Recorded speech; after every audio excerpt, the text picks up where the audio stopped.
আসসালামু আলাইকুম ভিউয়ার্স। যখন বাসায় বেশি বেশি মানুষ কিন্তু কম কম ডিম রয়েছে, তখন দুটো ডিমকে চার করার পদ্ধতি নিয়ে এসেছি। না, এখানে দুটো ডিম চার করা যাবে না, কিন্তু দুটো ডিম দিয়েই চারজনের ভরপুর ভাত খাওয়ার রেসিপি নিয়ে এসেছি।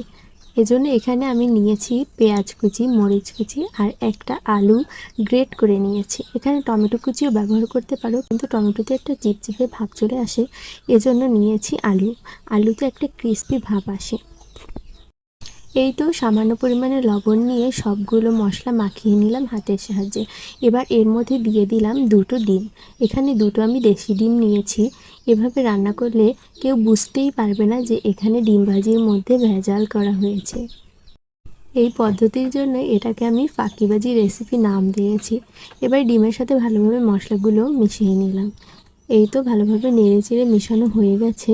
এবার কড়াইয়ের মধ্যে তেল গরম করে দিয়ে দেব। এই তো এবারে ভালোভাবে উল্টে পাল্টে ভেজে নিলেই হয়ে যাবে আমাদের ফাঁকিবাজি ডিম ভাজার রেসিপি। দেখো ভেজে নিয়েছি। এবারে আসি কিভাবে এই দুই ডিমকে চার করবে। এই তো দেখো এখন কত বড় একটা ডিম ভাজি হয়েছে। এই তো আমি এখানে খুন্তি দিয়ে সুন্দর মতো চার ভাগ করে নিলাম। দেখতেই পাচ্ছ কত মোটা মোটা স্লাইস হয়েছে। এটা দিয়ে একজন তৃপ্তি সহকারে সুন্দর মতো ভাত খেতে পারবে।